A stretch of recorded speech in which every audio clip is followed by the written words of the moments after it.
Why are some nations swimming in wealth while others are stuck in poverty? It's a huge, timeless puzzle, right? Well, we're going to try and make sense of it by breaking down the core arguments from Thomas Sowell's Wealth, Poverty, and Politics. And I think you'll find some of the answers are pretty surprising. So let's get right to it. The big question driving this entire conversation is this: why do these massive economic gaps exist? I mean, you could get 1,000 different answers depending on who you ask. But Sowell's whole point is that to get anywhere meaningful, you have to start by asking the question in the right way. And this quote is his starting line in the sand. He makes a really sharp distinction between two different questions. The moral one, is this outcome fair? And the causal one, what caused this outcome? And his argument is simple. We can't even begin to talk about fairness until we understand the cold, hard facts of the causes. So for the next few minutes, let's be detectives, focusing only on the how and the why. Okay, so Sowell's first major piece of the puzzle is something totally impersonal, something we often just forget about: the geographic lottery.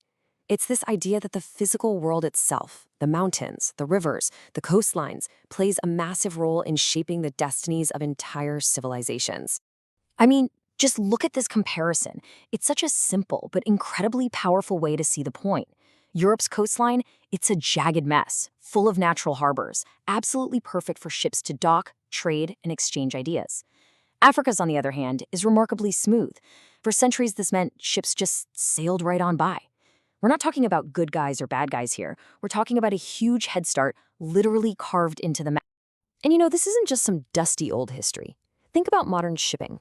Water is the great equalizer. It can cost just as much to haul a car a few hundred miles over tough terrain as it does to send it over 7,000 miles across an ocean. That single fact shows you the enormous economic tax that geography is still putting on some places today. So, to wrap up this first big idea, geography isn't destiny, no, but it's a huge, huge influence. Waterways are like arteries for trade and new ideas. Mountains can isolate people, which is why a place like New Guinea has so many different languages. Climate and soil, they determine what you can grow and what diseases you have to fight. And sometimes it's as simple as being lucky enough to be located next to an advanced civilization, like Japan was to China. But look, geography is only half the story. The physical world sets the stage, but what about the actors on that stage?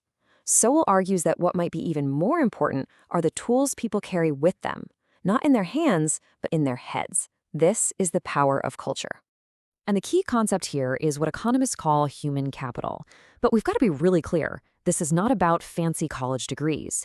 It's the entire toolkit a society has: its skills, its work habits, its attitudes towards things. It's the practical, roll up your sleeves, get it done know-how that actually builds a civilization. And just think about this. It's a perfect example. The Industrial Revolution, the event that changed literally everything about the modern world, wasn't born in a university. Nope. It was forged in workshops and factories by mechanics, inventors, and entrepreneurs who had grease under their fingernails. That right there is human capital in action. Now, to see just how powerfully a culture's human capital can change its fate, we have to talk about the story of Japan. In 1853, after centuries of being totally closed off from the world, they were way, way behind the West technologically. When the Americans showed them a miniature model train, their reaction was pure shock. It was a massive wake-up call. But what happened next? That's the crucial part. Faced with this gap, Japan could have just doubled down and locked its doors even tighter, but they didn't. Their culture did a complete 180. They basically became sponges, launching this huge national project to absorb every bit of Western tech they could find, sending their brightest students overseas and completely rebuilding their schools. They made a choice to learn from the world. And boy, did that attitude of receptivity pay off. The very first Canon camera, it was a straight-up copy of a German Leica camera. But just a few decades later, Japanese companies like Canon and Nikon weren't just imitating anymore. They were innovating. They became the world standard, blowing past the very companies they used to copy. They absorbed, they mastered, and then they led.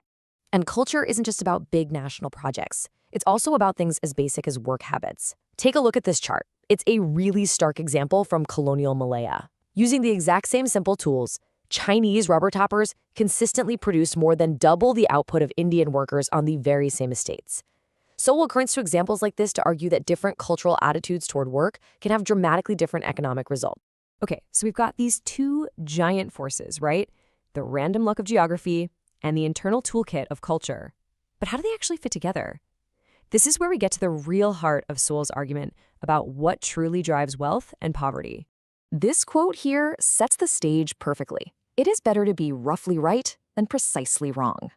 What Sowell is getting at is that the world is messy, it's complicated, and any simple, neat, one-size-fits-all explanation for something as massive as global inequality is almost guaranteed to be precisely wrong. We have to be okay with complexity. And this is his model for thinking about that complexity. He calls it multiple causation. Now, the key idea here is that these factors don't just add up, they multiply. You could have amazing geography and a culture that's open to new ideas, but if you don't have the skills and work habits to take advantage of it, it all falls flat. Real, lasting success seems to require all the pieces of the puzzle to snap into place. So the single most important takeaway from all of this is pretty simple. According to Sowell, there is no silver bullet. There's no one answer.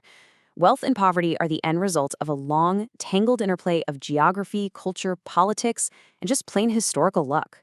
Trying to pin the blame or the credit on any one thing, he says, is just a fundamental mistake.